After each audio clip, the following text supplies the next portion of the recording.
I am here in my favorite curtained location in Las Vegas, the Venetian. We come here so much as analysts that when something changes, it's actually kind of a shock. And I don't know, it probably shouldn't be, but they took out the juice bar. And anyone who's been at the Venetian this year, you guys know it's the juice bar that's next to Grand Lux. It's gone. Yeah, I was weirded out too. Anyway, it's been a wild couple of weeks. For those of you who don't know, I decided to do battle with a traffic cone like Don Quixote style, and then went flying over it, and then wow, got a shiner. Yeah, got a shiner, got a droopy eye to boot. It's been insane. I got a big old cut. So if you see one side of my face moving and the other side not, it's not Botox, I swear. But so it's been crazy because having to admit that you are human and need rest and can't be on 100 all the time has been a challenge for me. I know that's shocking for those of you who know me. But it also forced me off the road. And I sadly missed the analyst summit for the CCAS company 59. Got missed out on a chance to say hey to a lot of good friends. But the team at 59 was actually really, really kind, and they piped me in virtually. So thank you guys for that. Thank you so much. And but I had 1 week off the road and then right back at it. And literally today, before this week of silly season kicks into high gear, this was the time I found to be able to come on, share some thoughts. So, what's going on out there? If any of you have been approached by vendors recently, you are likely hearing the P word a lot. I'm not even going to talk about the A and the I. I'm talking about the P word. And what do I mean by that? Platform. Everyone has gone into this mad frenzy to become a platform. And for some people, it feels like whiplash because a couple years ago, everyone wanted to be this best of breed suite of tools, right? And everyone would get into these arguments around, oh, it's a suite is better, a platform is better, a suite, platform, Debbie, the car. It's that scene from Bachelor Party. And if you are not old enough to know what that scene is, just trust me, go see the scene. It was amazing. And I didn't turn off the do not disturb. This is what happens on live feeds, everyone. You just hear everything that's going on. I clearly just got an email. Anyhow. Okay. So while we're around here dealing with whiplash of should we be in a platform, should we be in a suite of tools, we're also facing the realization that a lot of these calls for platforms are coming from very functionally specific, almost very tactically specific organizations. So now we got platforms all over the place. We're trying to jump between platforms. And trust me when I tell you, jumping over through things, not always a successful ending. So what do we have to start looking for? Well, in this call and this shift, there's something very ironic happening. And it's really happening because of AI. Let me explain.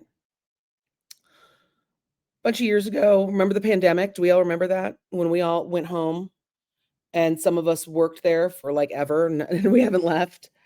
Work fundamentally changed, right? And in the pandemic, everyone really understood that you couldn't just stay in your centralized fiefdoms of functional excellence, right? You may have been in marketing, but because you had access to certain tools and certain systems, you also took on various functional tasks that may have very traditionally been managed by sales. This happened a lot in service.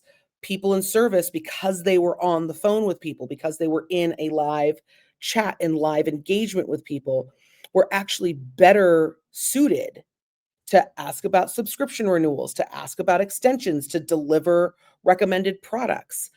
And it forced us to get real uncomfortable about what we thought and what we always assumed about our functional centers of excellence, where all things engagement had to happen in marketing, all things revenue, all things profit driving, all things growth driving had to happen in sales, right? All things service, all things answering, all things problem solving had to happen in service, right? And so this transfer of the customer from one functional fiefdom to another just became very common until it wasn't, and it couldn't.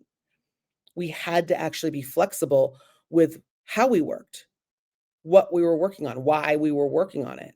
And because we had these tools that were very rigidly functionally focused, it was really hard to pivot.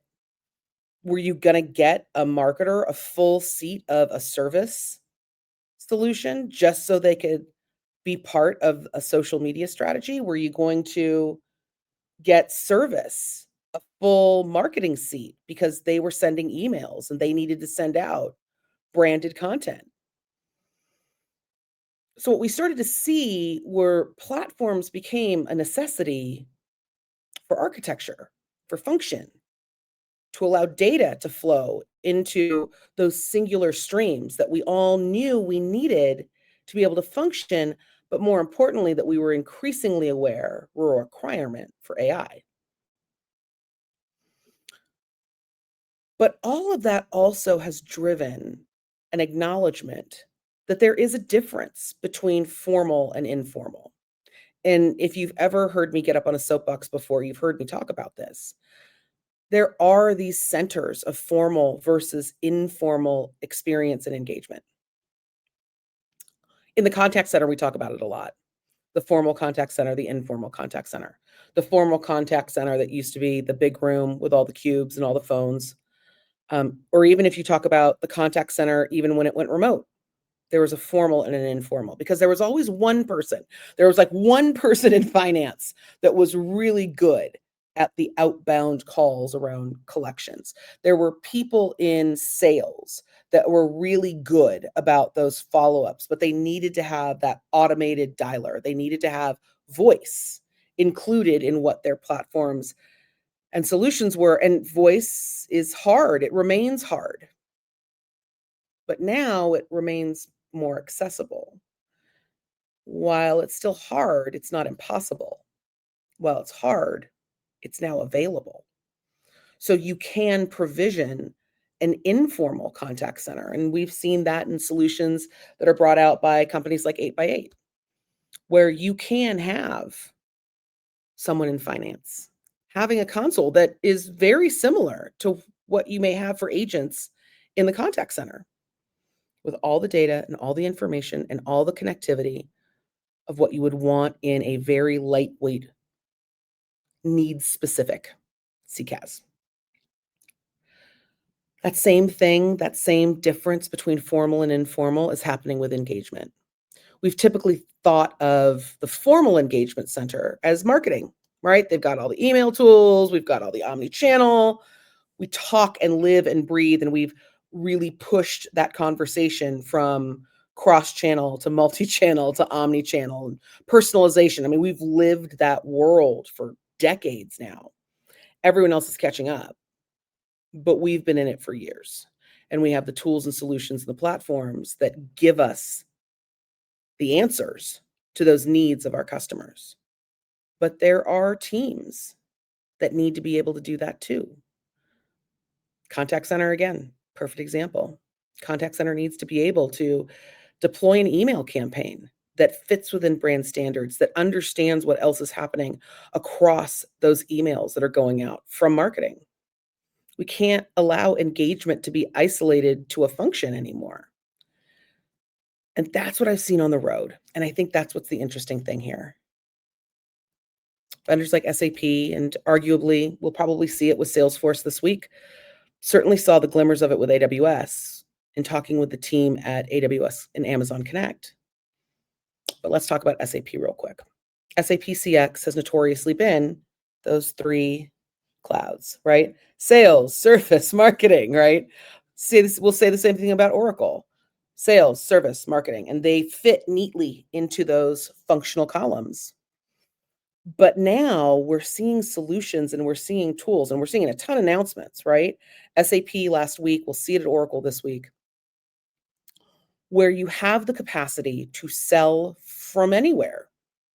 You don't have to be in the sales team, the sales department, sitting on the sales cloud. You should be able to drive margin, profit, revenue, growth from where you sit. If that's part of your job, if that's what you took on, hey, maybe it was one of those tasks you took on during COVID. You should be able to take it on, right?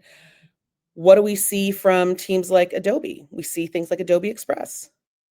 You should be able to create, you should be able to manage content, you should be able to access brand content from wherever you sit. If I'm in the contact center and I need to be able to create personalized branded content that is right for that thank you email that you want to send to your customer, you should have access to it. Tools like Adobe Express give you that without the full power seat of a massive creative cloud that you've suddenly now got to go learn, right? With SAP CX, we see the same thing. We see that platform that is composable in architecture, so it can easily become part of a larger stack. It can fit into those visions of having platforms of platforms that all connect together. Thank you, ServiceNow, for that one. But it also allows you to think of things like engagement. So with the announcement of Engagement Cloud, it takes the best of the best from tools like Amarsis within the SAP portfolio and right sizes it so that the functional silo of marketing is not a barrier to create engagements, regardless of where you are in the organization. Same with the service solution, same with the sales solution. AWS Connect is, Amazon Connect, pardon me, is a contact center solution. But it also has engagement tools where you can start to see how Connect, when applied as the use case of contact center, is a powerful contact center tool. But what if we expand our understanding of where connection happens? Does Connect have different use cases that can span across marketing, can span across sales? It spans across the outcome. So this shift from clouds to platforms, yes, it's built on outcome-specific tools and applications, focused on engagement, focused on servicing, focused on selling. And here's the fun bit. The second round of announcements that we've all been hearing are talking about functionally specific AI, role-specific AI that connects all of these platforms and all of these functions together. So now that I've been able to manage to get that out of my brain, I can now go and have some fun with the teams at Oracle and Salesforce this week. We'll bring you stuff on that later, but start asking questions about that. Start asking questions about, are your views of function so rigid that the action, the outcome, is actually getting stuck? Okay, that's it. Go have breakfast, maybe a cup of coffee.